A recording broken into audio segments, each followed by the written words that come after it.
सभी दर्शकों को नमस्कार। प्रिय दर्शकों, कुछ तो हम आज प्रश्नों के उत्तर देंगे। जैसे कुछ लोगों ने बड़ी श्रद्धा के साथ अपने प्रश्न किए हैं, हम प्रयास करेंगे कि उनका उत्तर दें। पहले हम बात कर लेते हैं जन्म कुंडली में लग्न का महत्व और वास्तव में किस भाव से जन्म कुंडली देखना चाहिए। देखिए, जन्म कुंडली देखने का विधान भिन्न भिन्न है।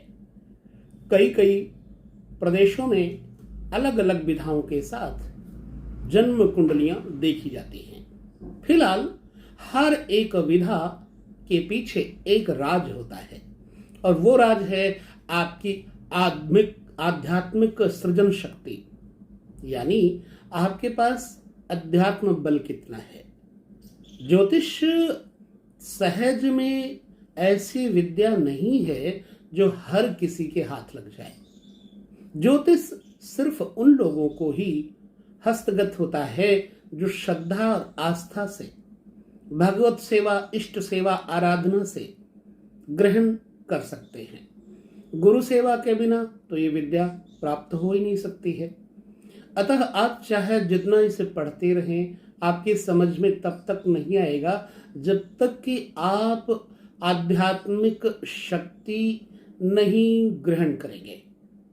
तो इसलिए मैं कहूंगा कि ज्योतिष सीखने का विषय नहीं है, ज्योतिष सोखने का विषय है। ज्योतिष अंदर से प्रकट होता है, इसीलिए अंतर से प्रकट होने के कारण इसे ज्योतिष कहा जाता है। यदि आप ज्योतिष सीखना चाहते हैं तो पहले तो गुरु मंत्र का जप करें, गायत्री मंत्र का जप करें और भगवान सूर्य देव को प्रातः नमन अवश्य करें प्रतिदिन, और भगवान शिव का स्तवन करें, यानी कि शिव की आराधना भरपूर करें। तब भगवती सरस्वती आपके ऊपर ये कृपा करेंगी, नहीं तो ये बाचाल विद्या हो जाएगी ज्योतिष। चलिए हम चर्चा करते हैं ज्योतिष का जो विषय है इतना गूढ़ है, हमारी समझ में कैसे आए। इसको हम जन्म कुंडली से देखें, यानी लग्न कुंडली से देखें तो फलादेश अच्छा मिलेगा, या चंद्र कुंडली से देखें तो फलादेश अच्छा मिलेगा, या सूर्य कुंडली से देखें तो फलादेश अच्छा मिलेगा। अब ये 3 विभाग हमने आपके सामने प्रस्तुत किए। इन तीनों विभागों में बड़े ही गौर से समझने का प्रयास करिएगा। देखिए, जन्म कुंडली में सबसे पहले अगर आपका लग्न मजबूत है, लग्न कितने अंश कितने डिग्रियों पर है, ये तो आपको देखना ही पड़ेगा। जब आपका लग्न और लग्नेश मजबूत हो तो आप अपनी लग्न कुंडली से अपने भविष्य का अथवा किसी की जन्म कुंडली का निर्णय कर सकते हैं। दूसरी बात, अब आती है चंद्र कुंडली। क्या आपकी जन्म कुंडली से ज्यादा चंद्र कुंडली अर्थात चंद्रमा पावर में है? यदि जन्म कुंडली या लग्नेश से चंद्रमा पावर पे है, शक्तिशाली है, तो आपको चंद्र कुंडली से भविष्य का निर्धारण करना होगा। चंद्र कुंडली के माध्यम से जब आप देखेंगे तो पाएंगे कि जन्म कुंडली की अपेक्षा अधिक शाश्वत बातें हो रही हैं, अधिक सच्चाई आपको पता लग रही है। इसलिए चंद्र कुंडली से विचार कर सकते हैं। तीसरी बात, यदि लग्न कुंडली, लग्नेश, चंद्र कुंडली और चंद्र लग्नेश या फिर चंद्रमा, ये दोनों कम डिग्रियों पर हैं और सूर्य अधिक डिग्रियों पर है, ऐसी अवस्था में आपको सूर्य कुंडली से निर्धारण करना चाहिए। सूर्य कुंडली का जो फलादेश है हमने कई बार किया, इतना सटीक होता है सूर्य कुंडली के माध्यम से कि मैं स्वयं हतप्रभ हो गया, अचंभे में आ गया कि सूर्य कुंडली से कितना कुछ जुड़ता हुआ भविष्य सटीक बैठता है।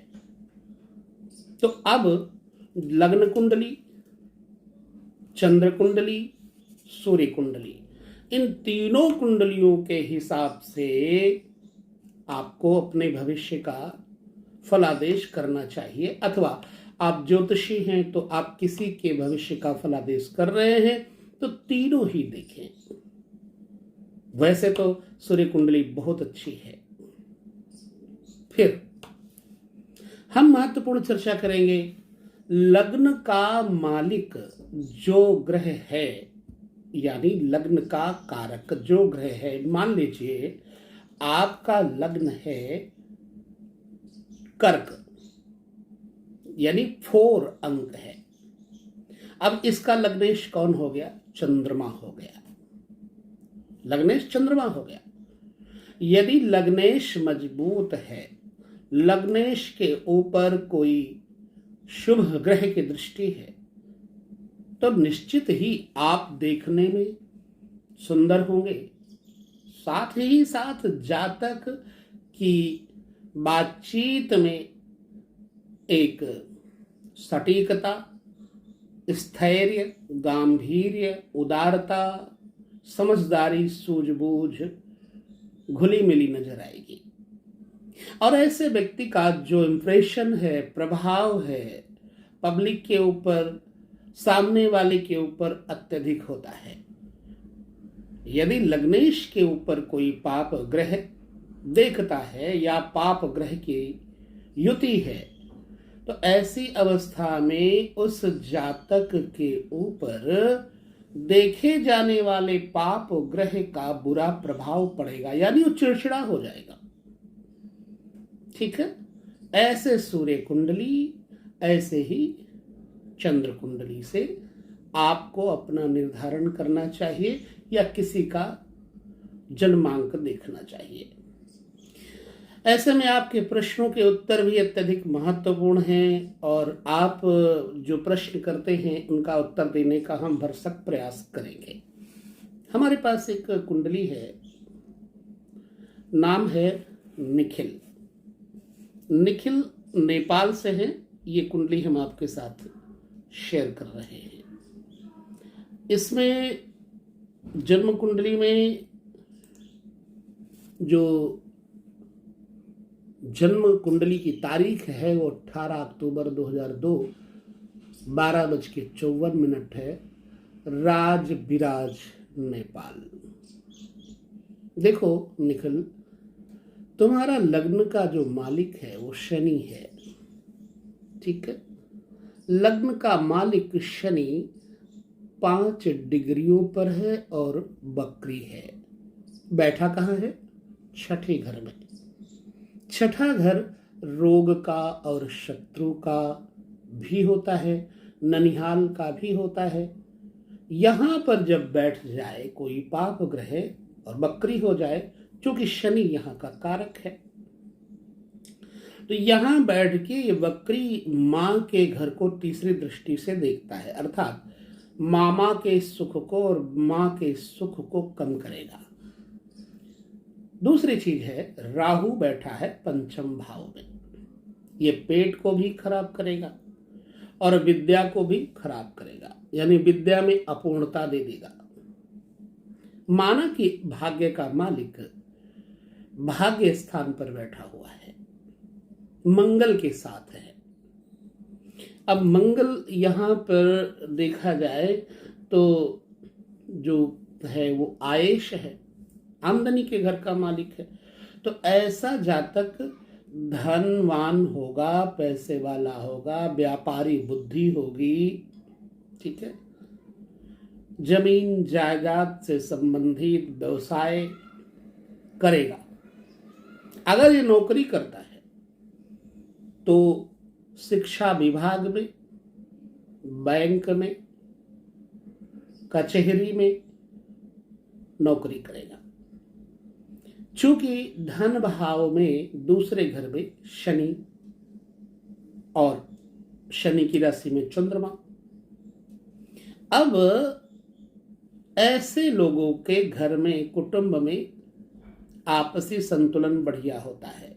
यानी तुम्हारे अंदर वाक्पटुता अच्छी होगी, तुम किसी के साथ जल्दी उलझोगे नहीं, और अगर तुम उलझे तो अगले को सुलझाने के लिए उलझोगे।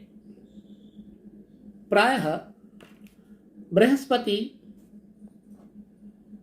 7वें घर में स्थित है, जो कि चंद्रमा की राशि है, और सप्तमेश चंद्रमा धन भाव में बैठा है। इससे पता चलता है कि जो जीवन साथी होगा वो सुंदर होने के साथ साथ पढ़ा लिखा, योग्य, और जिस जातक की कुंडली का सप्तमेश धन में आ जाए तो ऐसे जातक को एक तो ससुराल पक्ष से धन संपत्ति वैभव की प्राप्ति करवाता है। दूसरी बात, ऐसे जातक को विवाह के बाद भाग्य में उन्नति मिलती है, यानी विवाह के बाद भाग्योदय होता है। ठीक है। दूसरा, तीसरा, चौथा, ये विषय बड़ा लंबा होता है क्योंकि करोड़ों अरबों चीजें जन्म कुंडली में हैं। हम सूक्ष्मता से चर्चा करते हैं। तो कार्तिक के महीने में जन्म होने के नाते आपका सूर्य मजबूत नहीं है, इसलिए चंचल स्वभाव भी होगा, आंखों में कमजोरी होगी, त्वचा में कोई ना कोई रोग होगा, दाद, खाज, खुजली या त्वचा की समस्या, अग्नि से जलने का भय इत्यादि रहता है। बड़े भाई बहनों के साथ विचारधाराएं आपस में नहीं मिलेंगी। हालांकि ऐसे लोग प्रायः 3 भाई बहन होते हैं। मुझे कुछ पता नहीं है आपके बारे में, लेकिन मैं एक अनुमान दे रहा हूं जन्म कुंडली के नाते। और विशेष जानकारी के लिए आपको अपनी जन्म कुंडली या किसी को भी अपनी जन्म कुंडली का विश्लेषण करवाना चाहिए। और विश्लेषण के लिए आपको कमेंट्स में अपने जो अच्छे वार्ता के साथ प्रश्न करने हैं, उन प्रश्नों का उत्तर हम आपको देने का प्रयास करेंगे। दूसरी बात है, जिन लोगों को कुंडली दिखाना है वो हमारे चैनल के कहीं ना कहीं आपको नंबर भी जरूर मिल जाएगा। यदि आपको नंबर चाहिए तो आप कमेंट्स करके मांगिएगा, आपको नंबर टीम के द्वारा दे दिया जाएगा। ठीक है। यहां पर एक चीज मैं कहूंगा कि जन्म कुंडली में ऐसे व्यक्ति का पिता बड़ा उदार होता है, व्यापारी होने के साथ साथ घुमक्कड़ प्रकृति, या फिर उसका भ्रमणशील टूर ट्रैवलिंग का काम होगा, अथवा डॉक्टरी पेशे में उसका पिता हो सकता है। खैर, ये बात हमें आप खुद बताएंगे, हम नहीं जानते आपके बारे में। यदि जन्म कुंडली के हिसाब से कोई रत्न निर्धारण करने की बात आती है तो जो सबसे कमजोर ग्रह हो उसको मजबूत करना आवश्यक होता है। ऐसे में कुंभ राशि के हिसाब से जन्म कुंडली का जो रत्न है वो कौन सा पहनना चाहिए आपको? मोती पहन सकते हैं, हीरा पहन सकते हैं, ये भाग्य के लिए अच्छा योग बनाएगा। चलिए, ये तो जन्म कुंडली हो गई निखिल की। अब एक जन्म कुंडली है, नीलम सिंह के नाम से आईडी है, मैं उसको देखता हूं उनका कहना क्या है। माफी चाहता हूं, नीलम सिंह नाम से ये आईडी है और इन्होंने जन्म तारीख जो दी है 6 अप्रैल 2004 और लिखा है कि मैं आईएएस की, आईपीएस की तैयारी कर रहा हूँ। देखिए, सबसे पहले तो मैं ये कहूँगा कि जन्म कुंडली में ग्रहों के साथ साथ आपका पराक्रम, आपकी हिम्मत ज़्यादा होनी चाहिए, क्योंकि ये जो चयन है साधारण नहीं है आईएएस की तैयारी का। और इसके लिए कुंडली पर बहुत ज़्यादा विश्वास न करके अपनी शिक्षा पर, अपनी पढ़ाई पर विशेष ध्यान देना बेटा। परंतु फिर भी मैं मनोबल झूठा नहीं बढ़ाऊंगा, जो कहूँगा सच कहूँगा। तुम्हारा जो लग्नेश है वो बुध है, राहु के साथ बैठा हुआ है। जब भी तुम पढ़ाई लिखाई किया करो तो पढ़ाई लिखाई करते समय अपने आसपास एक सुरक्षा कवच बना लिया करो। पानी में थोड़ी सी फिटकरी या फिर पानी में घोल के फिटकरी किसी शीशी बोतल में रख लो। जब पढ़ने बैठो तो उसको आसपास छिड़क दिया करो, ताकि आपके ऊपर कोई भी इसका व्यतिक्रम, उत्पात, परेशानी, पढ़ाई में डिस्टर्बेंस ना आए। एक तो ये छोटा सा उपाय कर लेना। दूसरा, तुला राशि है, तुला राशि पर केतु बैठा हुआ है। सर दर्द और पेट दर्द भी अक्सर परेशान करेगा। ऐसी अवस्था में पढ़ाई में बाधा डालने वाले ग्रह आपको आगे तैयारी कैसे करने देंगे। इसलिए आपको पहले चंद्रमा का उपाय करना चाहिए। अपने गले में तोले भर की चांदी चैन या कोई चांदी का गोली पहन लो। तीसरी बात है, पूछा है आईएएस की तैयारी करने के लिए, तो कर्मेश पर बृहस्पति, और बृहस्पति जो बैठा हुआ है बकरी बैठा हुआ, ये कहता है बकरी ग्रह बलवान होता है, तीसरे घर में है, पराक्रम भाव में है और पराक्रमेश कर्म में है।